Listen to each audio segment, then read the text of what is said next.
Now, the Institute of Certified Secretaries (ICS) will be hosting the 28th Annual International Conference at the Sarova Whitesands Beach Resort in Mombasa.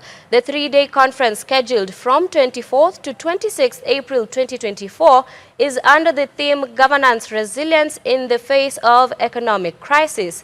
Tonight, I am joined by a special guest, ICS CEO Jeremiah Karanja, and we are going to delve deep into the upcoming event and understand the significance of this year's international conference. Karibu sana. Thank you, Gloria. Yeah, maybe you can begin by briefly introducing yourself and tell us about ICS. Thank you. As you have mentioned, I'm Jeremiah Karanja, the Chief Executive Officer, Institute of Certified Secretaries. I'm a father, I'm a husband, and I'm also a Christian. The Institute of Certified Secretaries, the legal name is the Institute of Certified Public Secretaries of Kenya, is created on an Act of Parliament, Cap 534 of the laws of Kenya. Our mandate is to promote governance in all sectors. So we are housed at the National Treasury, and what we do, we regulate members who are referred by various titles, company secretaries, they could be board secretaries, but who are governance professionals. Yeah, that is what the Institute is about. Now, with the explanation that the Institute is the face of governance profession, who then is a certified secretary? A certified secretary is a professional who is trained, accredited, and regulated on matters governance. I know sometimes when people hear of a secretary, the thought that comes in my days, maybe the receptionist or but a certified secretary is actually somebody in an organization, is somebody who is very high level, because you are talking of somebody who supports boards in terms of the board operations, whether it's board meetings, advising boards on matters governance. Among the things, for instance, certified secretaries do is something called governance audit. They can come to your organization and assess the level of governance and give you a report on areas that you need to improve on. So when we talk of a certified secretary, is somebody who have gone through an exam by a body called CASNEB. CASNEB is Kenya Accountants and Secretaries National Examination Board. They have passed the exams, registered the National Treasury through a body called Registration of Certified Public Secretaries Board. And once they are registered, they become our members. Now, once they become our members, then legally they are called certified secretaries. But then a certified secretary is the professional. The title of that person will depend on the organization they work for. For instance, if it's a state corporation, they will be referred to as a corporation secretary. If it's in private company, they will be referred to as a company secretary. If it's a board, a statutory board, they will be referred as a board secretary.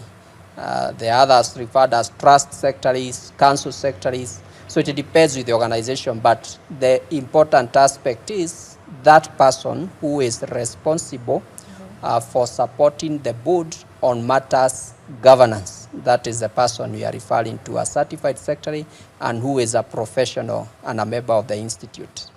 Thank you so much for your response. Now, as we get now straight into the upcoming event that is supposed to take place next week, kindly fill us in on what the event is about, what you'll be addressing, and the significance on the theme that you chose to this today's business landscape. Thank you. And maybe, Gloria, even before I go to the event, just something I would want our listeners to know about the work of a certified secretary, because I would want to interest every organization. Oh, yeah. Every organization who wants to be sustainable. I would want to interest you to engage the services of a certified secretary, because as I have mentioned, this is a professional who is coming on board to support your governance. Governance is the foundation on which organizations stand on. And therefore, if your organization is not employing good governance practices, It's just a matter of time. We have had institutions in this country, some which were very huge, well known, but which because of poor governance practices, they are no longer there. So every organization, whether it's faith-based or otherwise, and the reason why I've chosen faith-based is because in the one of the MOUs we have, for instance, with Hope Media and other faith-based organizations, including Daystar University, is to promote governance in faith-based institutions, because we are telling them, even them, they require the services of a certified secretary. Now, going to what you have asked about the annual conference, this is the 28th conference for the Institute, and this conference brings together policymakers, members and non-members of the Institute. It brings together students and various industry players and who are interested on matters governance. So this year, looking at the economic situation, not only in Kenya, but globally, we have had issues of conflicts in terms of international conflicts, like you know what is happening between Israel and Iran, Russia and Ukraine, and so on. All these issues have brought about a lot of economic pressures, and we can feel them even at home. And therefore we want to explore as an organization, looking at the way economic situation is, what do you need to put in place to ensure you are sustainable in the within this economic situation that we are facing as a country. So basically that's the essence of that theme that we have chosen. Yeah. Thank you so much for your response. Maybe just a question, even with that particular theme, maybe can you expound on how the Institute comes up with certain professional courses or training programs to be able to assist the various professional fields to also apply the current world advancements, be it even the technological developments and etc.? Yes, the Institute is very active in terms of supporting institutions on matters governance. For example, the Institute developed on behalf of the State Corporations Advisory Committee, SCAC, and the Public Service Commission, PSC, developed a code of governance called Muongozo. That Muongozo is what we would call the Bible in terms of state corporations. It tells them this is what you need to put in place in terms of governance structures and so on. The Institute has also, over the years, supported other institutions in developing various other codes of governance and governance frameworks. We have, for instance, supported quite a number of institutions in coming up with governance charters and other governance processes and structures that would support organizations to be resilient even in times like these ones. And the other thing that the Institute has done over the years is the capacity building.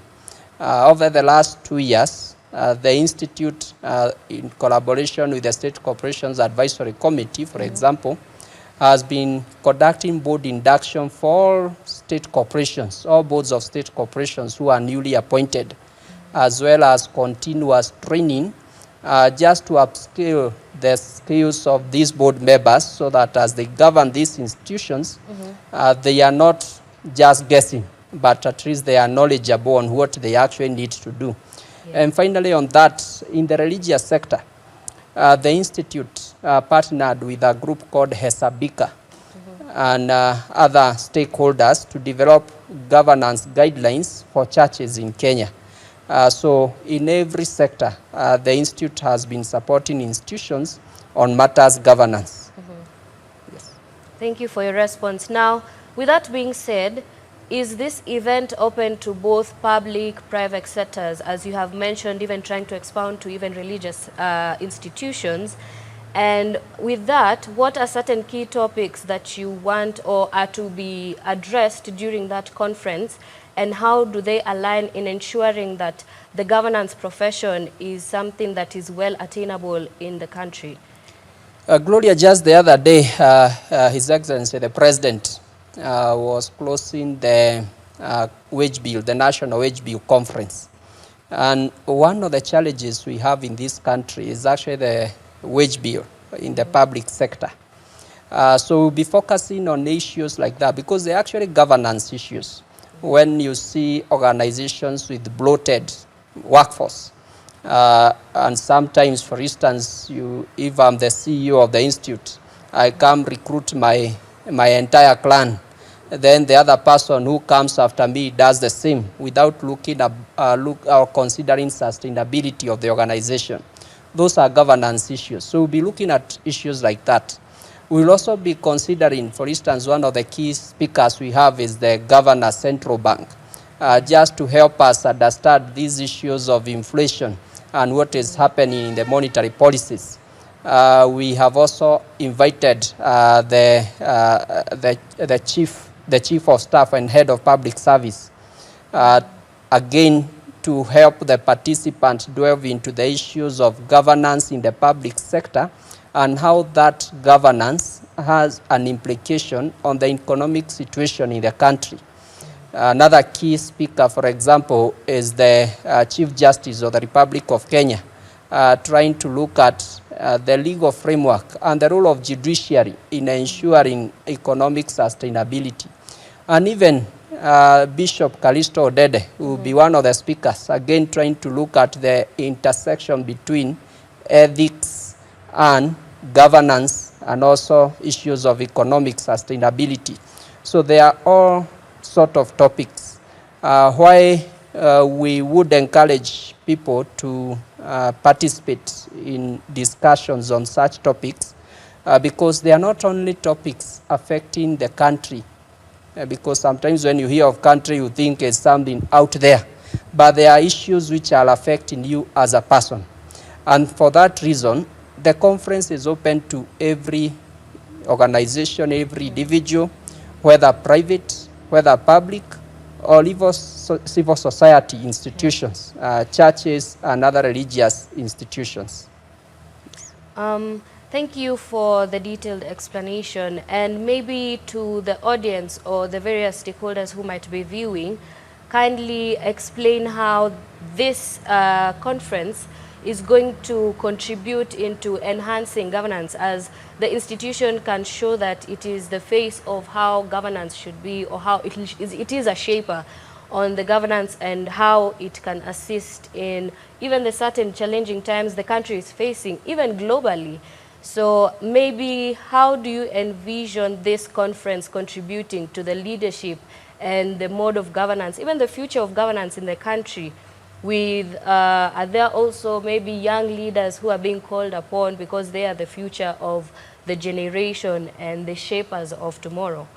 Yes, among the speakers we have, again, we have people even from the devolved units. For instance, we'll be having the chair council of governors, and who also happen to be the governor of Karanja County Government, Her Excellency Anne Waiguru. So we'll be looking at governance in the devolved institutions. And therefore that directly affects the Wajiko, because if counties are not well governed, then they will not be in a position to render services that are required on the ground. In terms of leadership and in terms of creation and development of new leaders, one of the things that the Institute has done, we have sponsored 50 mentees, what we call mentees. They're actually students, young students, that we have fully sponsored in terms of their fees, transport, accommodation and everything, just to come and interact with the rest of the delegates and learn from them, even as they network. And that is part of the role of the Institute in developing the next leadership. One of the programs that the Institute came up with 2 years ago is what we call governance and ethics mentorship and internship programs, where every year we take on board 100 mentees just to walk them through issues of governance and ethics, and we sponsor them in quite a number of programs. We do this with support of our stakeholders, where some of them bring resources, and we are able to induct these upcoming leaders. Yes, this conference will not only be talking about today, but we're also focusing on tomorrow, and that is through investment in these young professionals. Yes. Even as we wind up, the conference that is supposed to take place next week is a mixture of leisure and learning. Now, what's the concept behind that? So is it just to help the attendees get to understand and learn new things and network, aside from just being in detailed programs and learning certain details? And maybe you can also just continue with your final remarks. Yes, as you have said, the annual conference to be held next week, Wednesday to Friday, in Mombasa, Whitesands, is a combination of learning and leisure. It is an opportunity for families. If you want to take your time off, go with your family to Mombasa, and as you attend the conference. The program is organized in such a manner that will allow you such time with your family. Yeah. But also, in addition, is an opportunity for networking. Some of us, and this especially I want to challenge the young people, some of us, we got jobs through such opportunities, where you come and network with established professionals. So it's also an opportunity for networking. But also, most importantly, for those of us who want to invest in the young people, we will be giving them time for mentorship. So we'll be having sessions where we'll be putting them in groups for the experienced professionals also to mentor these students that I just mentioned about. So it is a combination of so many things, not just learning. But importantly also, we look to coming up with recommendations to government on policy issues that need to be addressed in the improvement of governance and even the economic situation in the country. Yes. Thank you. Now, even as the shapers of the governance profession, maybe what would be your final remarks to help even our audience understand the vital and key role that your institution, the Institute, plays in ensuring that the future of governance is at the top of the list? Yes, governance is everything. Where we are as a country, I believe, is because of governance. Countries who have done better than us is most like when you compare their practices in terms of governance, ethical conduct and all that, is also because they are doing better than us. And therefore, if we are able to address the issue of how, and when you talk of governance, it's not a very complex thing. Yeah. Is that 20 bob that you are giving to police officer as a bribe? It starts with you in the house, in the church, in your organization. Those ethical, unethical practices that most of the Kenyans have embraced, that is what is taking our country back. And therefore, as an institute, we partner with quite a number of other institutions within government and outside government, just to educate people on the need for good governance. Yeah. And for institutions, we continue to encourage them to engage services of qualified certified secretaries, because these are professionals who are trained, and should they be involved in unethical practices or they are not able to deliver services to you, then you can come back to the institute and complain, and we have a disciplinary mechanism where we are able to hold them accountable.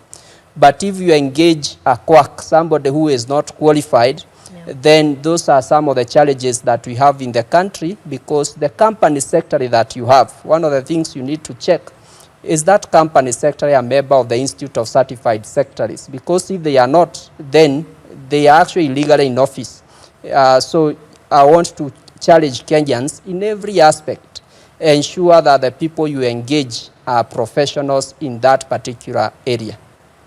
Thank you so much. Now, even as we expect to get more details on the upcoming event, for our audience, where can they get further details on the registration, the amount, the venue, and just the nitty-gritties to understand how the event will take place?